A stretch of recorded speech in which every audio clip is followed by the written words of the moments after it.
Get better. There isn't any of us that can't get better. So turn on this whole idea of personal development and personal growth. That was what my teacher shared with me that changed my life, starting a few steps from here at that convention. I'm telling you, for things to get better, you got to get better. Don't ask for it to change out there. Ask for you to change here. Don't ask for a more favorable wind. We call that naive. Don't ask for better seed, better soil. This is the only planet you got. Just ask that you can get wiser and stronger and better and be able to take care of your own responsibilities. Get better. Learn how to handle the seasons better. Let's go through them. Just get better at handling the winters. You can't change the winter. You can't change the seasons, but you can change yourself. You say, well, what can I do about the upcoming winters of my life? The challenges that I know I'm going to face. Here's what you can do. You can get wiser and stronger and better. Just make a list of that trio of words. Wiser, stronger, and better. Go home smarter than you came. Go home with more ideas than you came with. Next, get stronger. You can develop the muscle. You can develop the courage muscle. You can develop the inspiration muscle. You can develop the dedication muscle. You can get stronger. There isn't anybody here that can't get stronger. Next time we see you, may not even recognize you. How strong you're going to be able to become in language, in style, in personality, the ability to cope, the ability to handle with anything that happens, no matter what happens. And the third one is get better. We can all get better. I've gotten better. First talk I gave, I stood up, my mind sat back down. But here's the secret to my success. I stood up and did it again. I stood up and I did it again.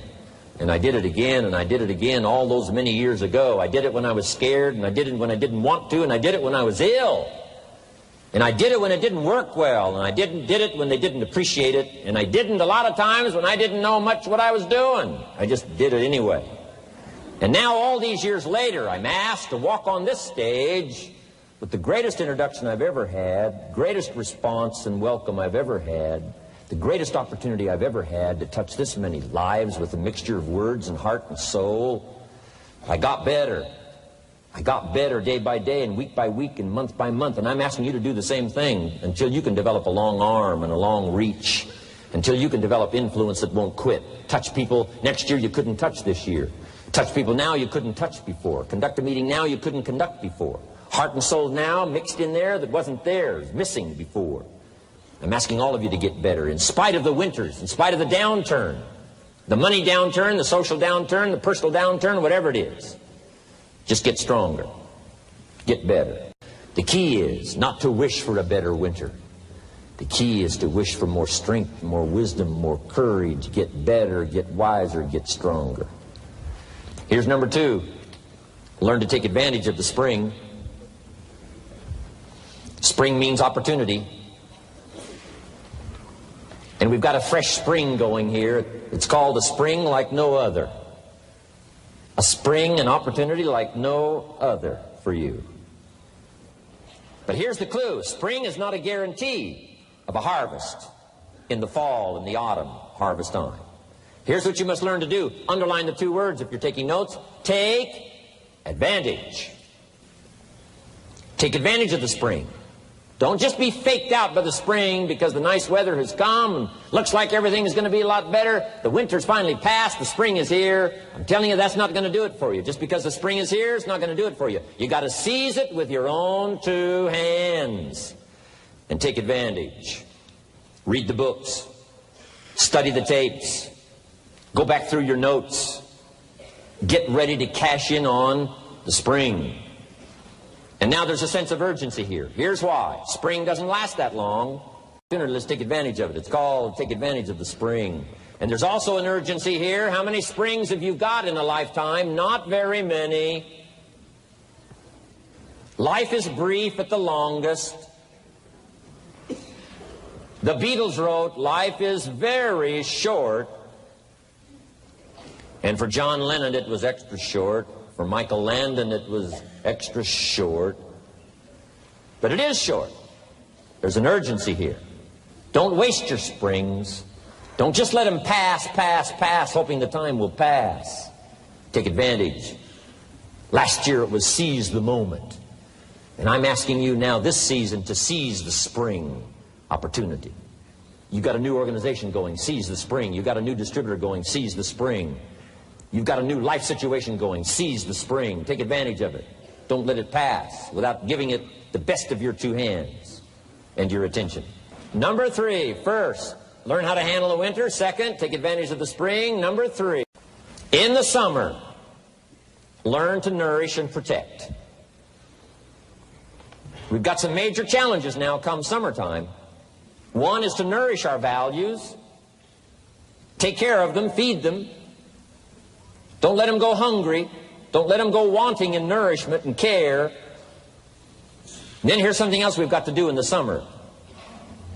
Defend ourselves against the enemies.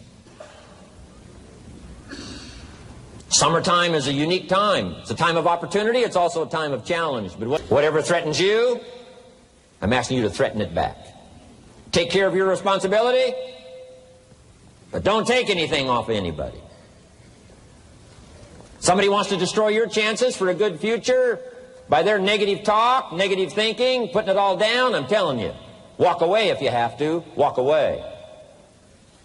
Whatever threatens you, threaten it back. Whatever threatens your opportunity, threaten it back. Now, some of our enemies are on the outside, but here's the most important thing to understand. Some of our enemies are on the inside. Let me give you a quick list. Indifference. You got to do battle with your own indifference.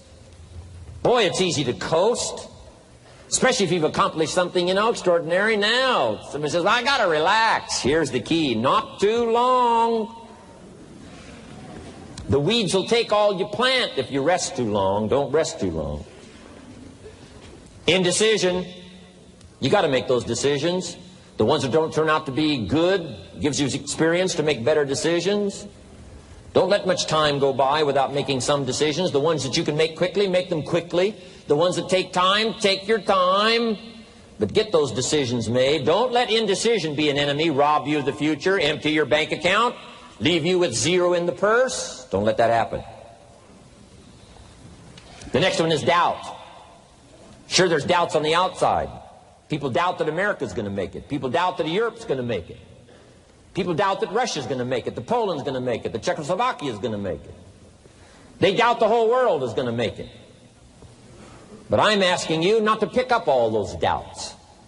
I'm asking you to have some faith, have some courage, believe, drive your doubts into a small corner. Don't let them loose like a mad dog, drive you into a small corner. Don't doubt the future. Don't doubt the possibilities. Don't doubt the extraordinary gifts that your distributors bring to your organization. Don't doubt that. And here's the most important one of all. Don't doubt yourself. If I've got miracle working power to change my life, so do you. If I've got the ability to change, so do you. If I've got the ability to read, so do you. If I can discover, so can you. If I can grow, you can grow. If I can develop, you can develop. If I can get an invitation like I got 6 years ago, help take something around the world, so can you. If I can stand on this platform, Idaho farm boy raised in obscurity, so can you. If the millionaire team can do it, president's team can do it, walk off with the diamonds, the trophies, so can you. I'm asking you, don't sell yourself short. We haven't sold you short. That's why Mark, Larry, and Dr. Katzler and I have decided to invest a big share of our life these 4 days in being with all of you. If we didn't think you were worth it, we wouldn't have showed up. We don't need to conduct another meeting. We don't need to walk on another stage. We don't need to get up early like we get up. Don't need it. Except for the challenge and the opportunity to invest in this many people's lives. Who wouldn't get up early? To have a chance to work miracles and invest in this many people's lives and help turn the world upside down for better nutrition called Herbalife. To a lot of people, ambition is kind of a mystery. The dictionary says it's an eager desire for distinction, power, or fame. But what does that really mean? Well, let's start with the word eager. All by itself, eager is kind of exciting. Kids are eager for their birthday parties. They expect to be the center of attention, get lots of presents, eat too much. I guess grown-ups are eager for birthdays too. Unless, of course, they're embarrassed that the number of candles on the cake outnumber their achievements. But we can be eager to see a ball game, eager to see our kids in a dance recital, eager to see an old friend, eager to shop for a new car. Eager sounds like a lot of fun. But do you ever hear people say they are eager to live a better life, eager to have a better family, eager to make a lot of money? Probably not. And that's a problem. Because how I see it, living a better life, having a better family, and making a lot of money takes an eager desire. We have the remarkable ability to get exactly what we must have. But there is a difference between wishes and desires. We've all heard people say, "Oh, I wish I could just drop 5 pounds. I want to be a little lighter." And we've probably said it ourselves, especially after a big holiday dinner of turkey and homemade pie and every other thing we can possibly stuff ourselves with in one 8-hour period of time. And even though we may wish we could breathe a little easier in our clothing, we have to have the desire to exercise a little more and eat a little less. The "I wish I could lose weight" has to become, "I have the eager desire to lose weight." I'm also sure you've heard people talk about wishing they had more money to pay the bills, or take a vacation, or just to take a little pressure off of life. But before their lifestyle can change, their wish needs to become a desire. If they really desired change, they wouldn't spend their evenings just watching TV and wishing they were doing something more. The backbone of an eager desire to change is discipline. True ambition is disciplined, eager desire. It's that little part within us that says, if I want to be ready for that meeting tomorrow, I need to finish preparing for it today. If I want to make sure I can pay for my kids' college education, I need to start saving today. If I want a better life tomorrow, I need to start working on it today. Ambition is a minute-by-minute, day-by-day mentality. To have the ambition to work towards a better family life, a newer car, a bigger house, a financially secure future, you have to live it every moment. If living a successful life was easy, I'm sure more people would be successful. If just being ambitious was enough, I'm sure all of the broke and perplexed people in the world wouldn't be broke and perplexed. While most people spend most of their lives struggling to earn a living, a much smaller number seem to have everything going their way. Instead of just earning a living, the smaller group is busily working at building and enjoying a fortune. Everything just seems to work out for them. And here sits the much larger group, wondering in awe on how life can be so unfair, complicated, and unjust. So what's the major difference between the little group with so much and the larger group with so little? Despite all the factors that affect our lives, like the kind of parents we have, the schools we attended, the part of the country we grew up in, none has as much potential power for doing good as the ability to dream. Dreams are a projection of the kind of life we want to lead.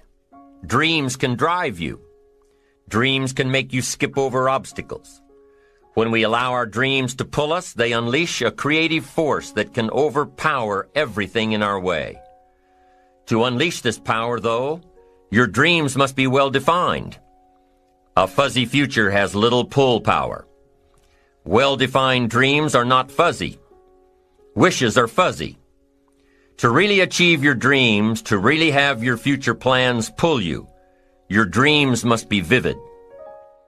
One of the issues Mr. James dealt with in his lifetime was, what does it mean to be a success, a significant person? After years of pondering this question, William James described success as a combination of two things. Number one, an inner ideal which is followed persistently with courage. And number two, outer achievement related to that ideal. Let's go back to number one, an inner ideal which is followed persistently with courage. I take that to mean defining a goal and having the resolve to complete it.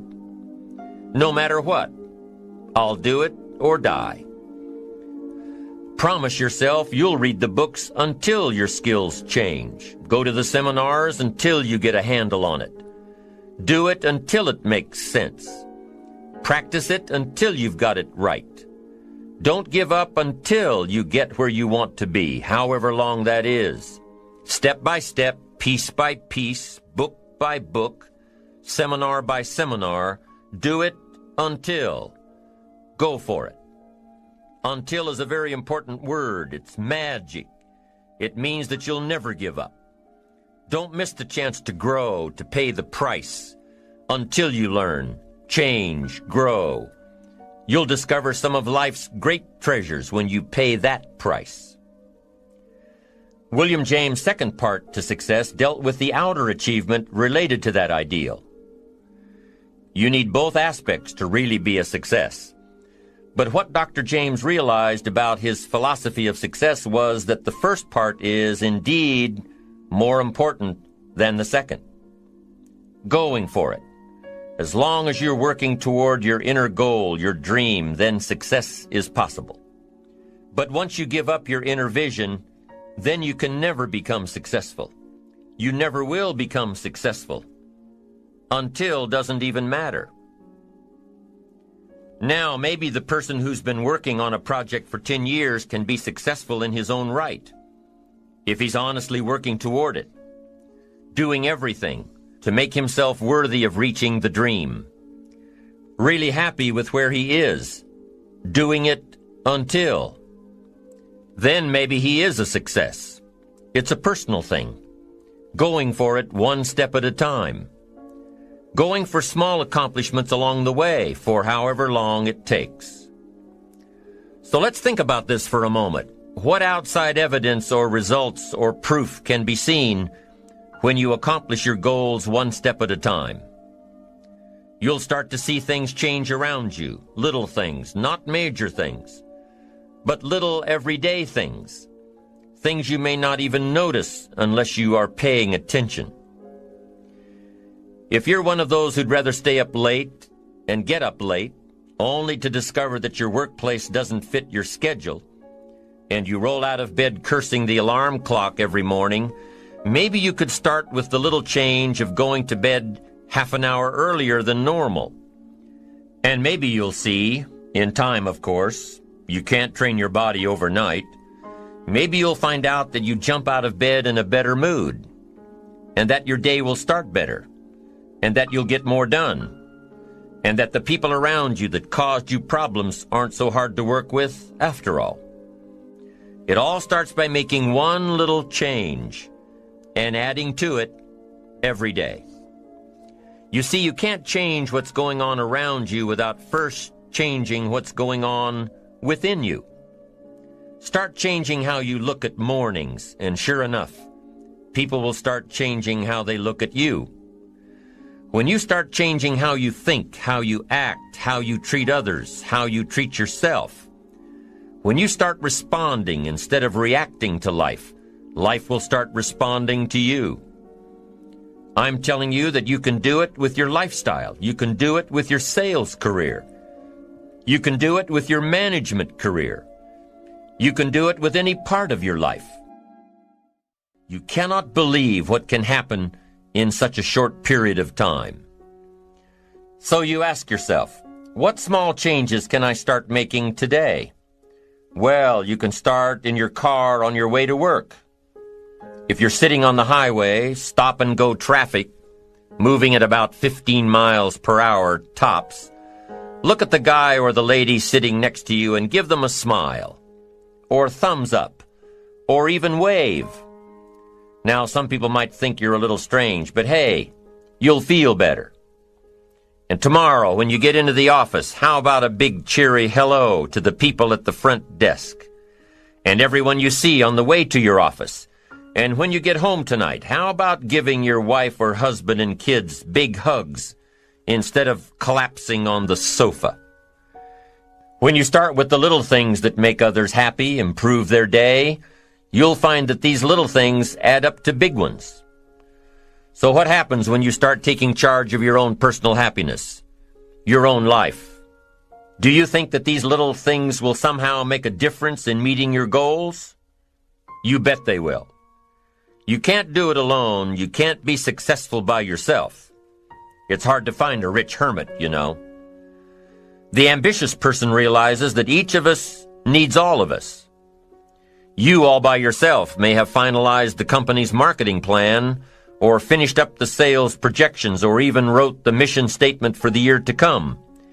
Even if you did this all by yourself, you really had the help of all of those around you who tolerated and supported your need to be undisturbed, or provided service to you during the project. Maybe you should thank those people every once in a while with a dinner certificate or a bouquet of flowers. After all, without your support team, you probably wouldn't be where you are today. You can't be successful by yourself, so thank them. Thank those around you, and let them know just how important they are to you. Be it your office personnel or your family or your friends, a thank you sure goes a long way. You don't have to worry about the winds that will most certainly blow around you, the obstacles, the negativity that will stand in your way. You don't have to worry about what other people will say. You just have to keep your mind on your course. Those winds may blow fast and furious, but if you know your path, if you know where you are going, they will help push you toward the dreams and goals and treasures that you have already decided you're going after. Your goals will push you forward, ahead of the stormy weather. There are some amazing people around that we can learn from today, people who have already braved the storms and come out on top, people who are still alive today, people who started with nothing and ended up with something great, famous people, not so famous people, maybe even people you know, but don't know their stories, people who had an early vision and ambition, people who turned their focused dreams into the reality of success. One of my friends tells this story about her dad. She thinks he's cheap. She gives him a hard time every time they go to one of those all-you-can-eat places, because he eats all he can eat, until he can't move, until he needs to take something for indigestion. But she knows where he came from, his history, and understands just why he is the way he is. He eats all he can eat because he was raised in an orphanage, a place where you had to grab all you could or you'd be hungry. But the real story behind her father is that he made himself a millionaire with nothing more than a dream. He watched his own father drown when he was 4, was taken away from his mother a few years later and put into an orphanage because he was so bad. Raised by other people, strangers. After growing up in foster homes, he decided to go out on his own. He barely finished high school, but he found a job as a vacuum cleaner salesman. He did well, really well. But the woman he loved didn't want to marry a vacuum cleaner salesman, and he really didn't want to be one. So he went to college, went on to medical school, prospered, really prospered, led a tremendously successful life as a radiologist, and is now retired, goes fishing, rides his Harley. Stories of success are all around us, everywhere. Take the time to talk to these people or read their stories. You might learn something. You might find out that they have already traveled the path you are now on. Many of these people have written books on their journeys. These books tell the stories and give the secrets that we can all learn from. Let's say you decided to take a trip, just a short one, maybe for a weekend. Let's say you want to go away to a place you've never been before. Wouldn't you want to find someone who had been there? Ask them a few questions? What's the best way to get there? The safest route? The quickest route? What do I need to bring to be totally prepared? What fun things should I look for on the way? What dangers do I need to avoid? By talking with someone who has already been there, it'll make your trip that much more enjoyable. It's the same thing with life. By listening to those who are farther along in the journey you are interested in taking, and learning from their successes and failures, you just might pick up something that will make your journey that much better. Listening to the stories of others can be motivating, captivating. They can provide that extra push you've been looking for. They can demonstrate what the power of ambition is truly all about. They've been there. Their knowledge is valuable. And when you use that knowledge and motivation to take action, you'll gain momentum. Eventually, you will find that the key to motivation, true motivation, is right there inside you. You won't have to look elsewhere to get pumped up, turned on, charged up. With the right knowledge behind you, you will learn how to motivate yourself. With the right knowledge, you will find yourself becoming inspired on your own. And in order to move forward, you must be motivated, inspired, ambitious. You must have dreams and goals that create ambition, good ambition, positive ambition. Now, ambition does not mean being greedy. It does not mean being selfish. It does not mean getting ahead at the expense of others. Ambition is not greed. Ambition is not avarice, an all-consuming desire for wealth. Ambition is not hoping you can win at the expense of others. Do you suppose Judas was ambitious? He ended up with 30 pieces of silver, a fortune in those days. Was Judas successful because he had all that money? No, Judas sold out. Was Judas happy when it was all over with? No. The money didn't make him happy. What he did to get the money certainly didn't make him happy. What Judas became in the pursuit of his fortune caused him to end his own life. What drove him was not ambition. Ambition is not greed. Ambition is an eager desire to achieve, an eager desire to get ahead in life, to do more for your family, to prosper in health, wealth, and relationships. Now, desire does not always translate into ambition. Desire is what you want for yourself.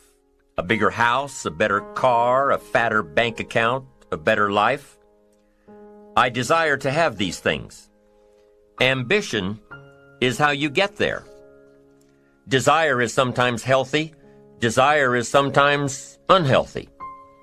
Desire might say, I want the tallest building in town. The destructive side of desire might urge you to tear all of the other buildings down. I guess that's one way to do it.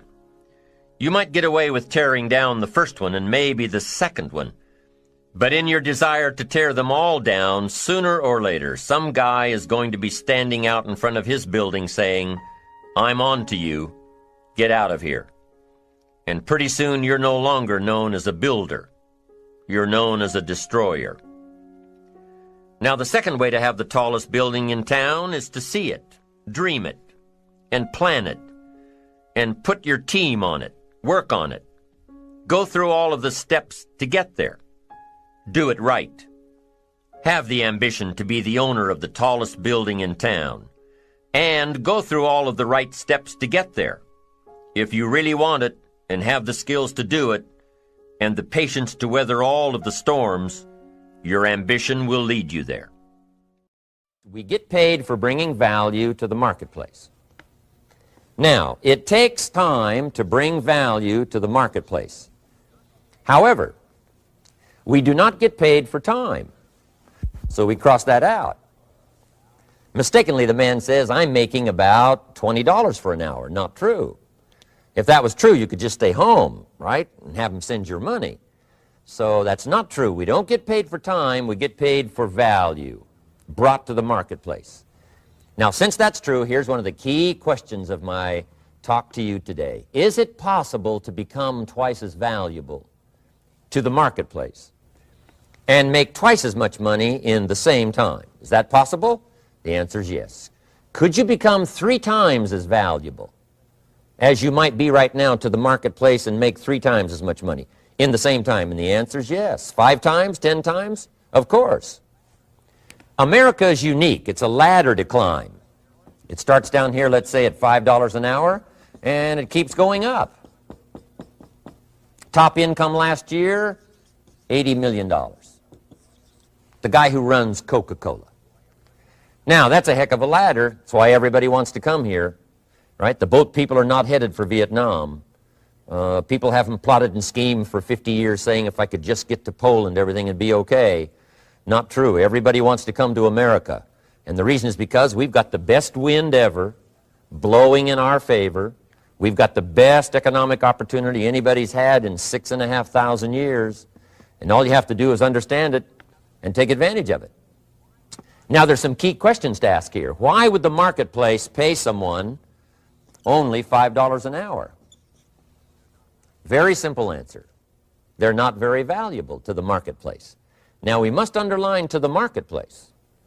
This person might be a very valuable brother, yes. Member of the family, valuable, yes. Valuable member of the church, of course.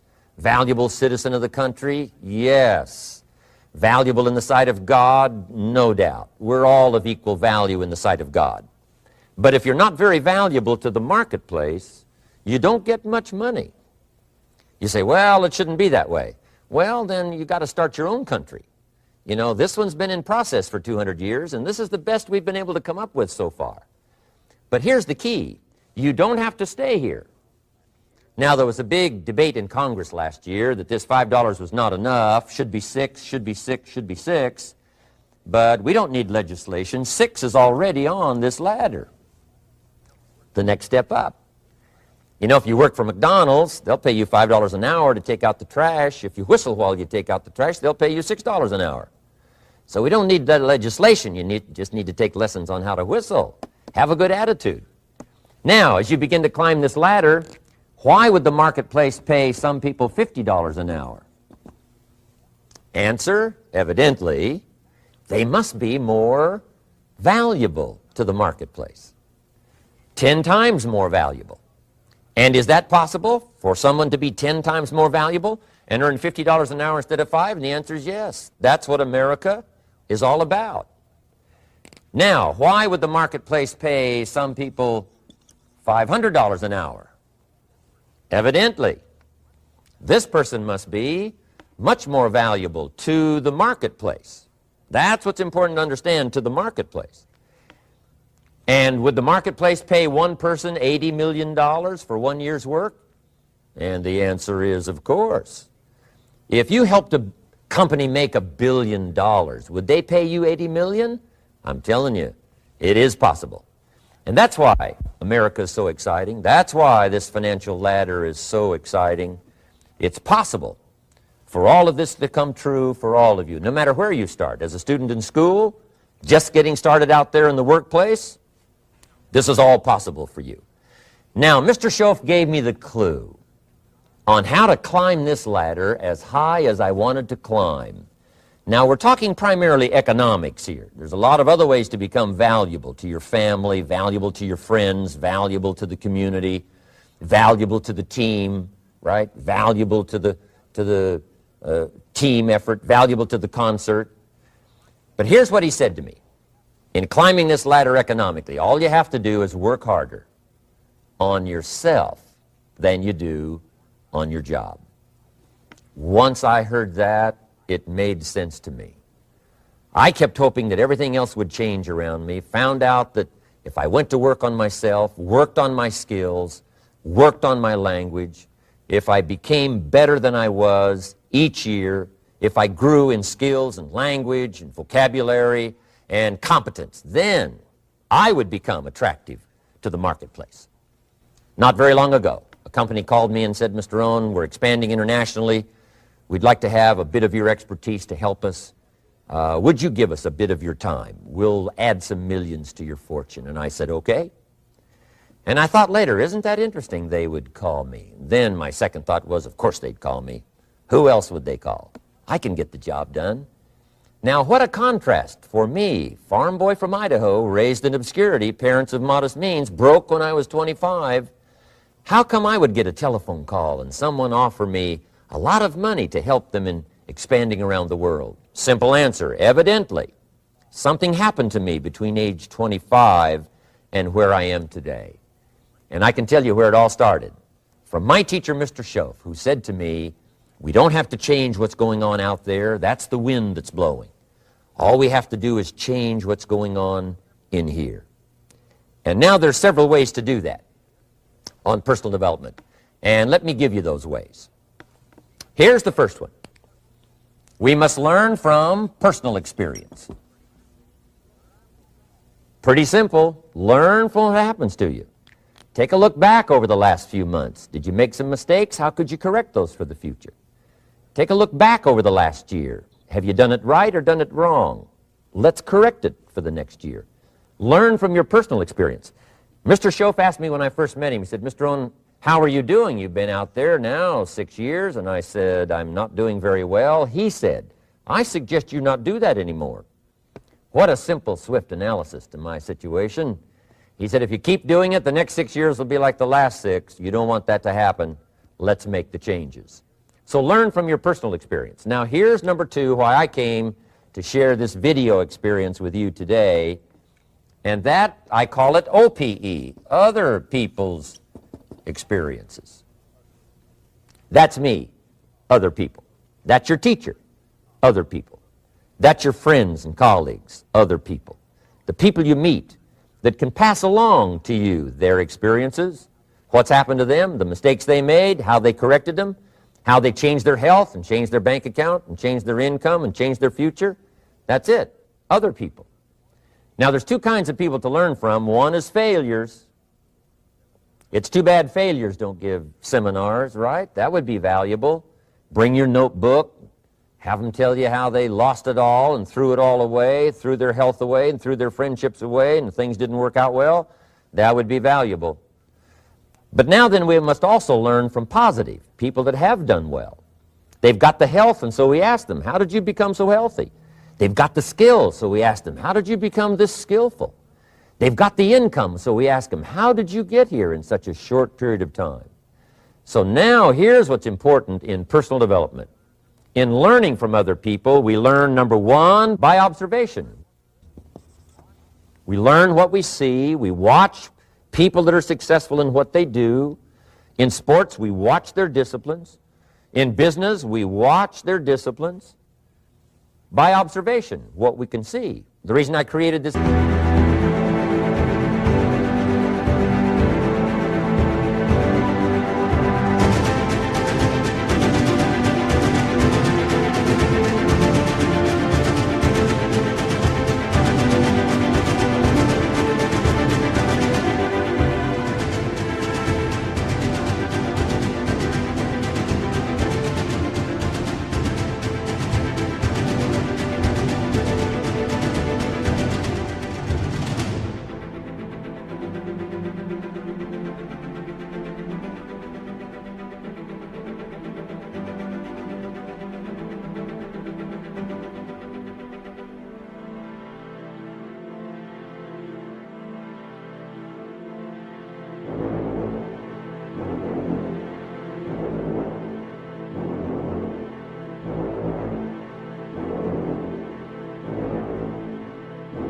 Video is something that you could see someone's experiences translated for you.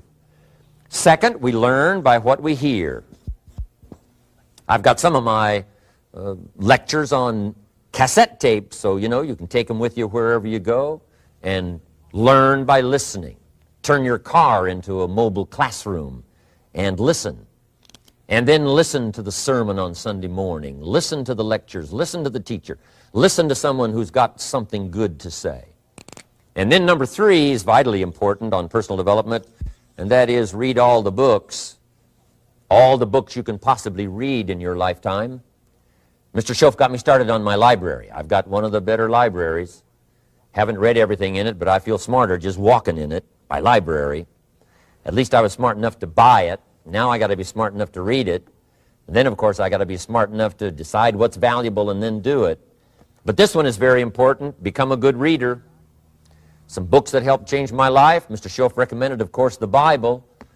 And my parents made sure I was a pretty good scholar by the time I was 18. That's been so beneficial for me, drawing from those illustrations, reading about those stories, people who made it and people who didn't make it, and what the difference was. And then other books that helped to really change my life. One called Think and Grow Rich by Napoleon Hill. And then a book that helped me become financially independent by the time I was 31. And that book is called The Richest Man in Babylon by George Clason. And I'm going to share a little bit of that book with you when I get to financial independence today, our third subject. But I started reading the books, attending the classes, making sure that I got in front of people that had something good to say. And then I started keeping a journal. One of the major things my teacher taught me was to keep a journal. He said, don't trust your memory. If you hear something good, just make a little note and write it down. Now, at first I took, notes on pieces of paper and torn off corners and backs of old envelopes. And it didn't serve me well, thrown in a drawer. Then I learned to keep a journal, a bound copy of all my notes. So I would suggest you do the same. Things that impress you, a poem that impresses you. When you attend a class, some of the ideas that impressed you, jot them down. You read something in a magazine, right? Some ideas, take those out, put them in your journal. Keep a good journal the rest of your life. This will serve you well. My journals make up a significant portion of my own library. And if you saw my library and saw my journals, I tell you what you'd have to say. This is the library, and these are the journals of a very serious student. No wonder Mr. Rohn is invited to lecture and speak on his experiences around the world. So I want the same thing to happen to you. Value captured that you can resort to later, go back over it and review it, and let it become valuable to you. So that's my first subject, personal development. Work harder on yourself than you do on your job. Develop the skills, learn the lessons, take the classes, absorb all that is being taught to you these days. And then later on, of course, you can sort it out, what's valuable to you and how to refine it for your business and for your life and for your future. But the main thing is to get it and start this process of personal change, personal development. And let me say it one more time. If you will change, everything will change for you. You'll never be the same. You'll keep growing. As you look back on a few months, look back on a few years, you won't believe the progress you can make. Economically, your relationship with your family, your friends, and whether you're in sports or economics or whatever, I'm telling you, that whole process of committing yourself for personal change, personal value, can really make your life unique and worthwhile.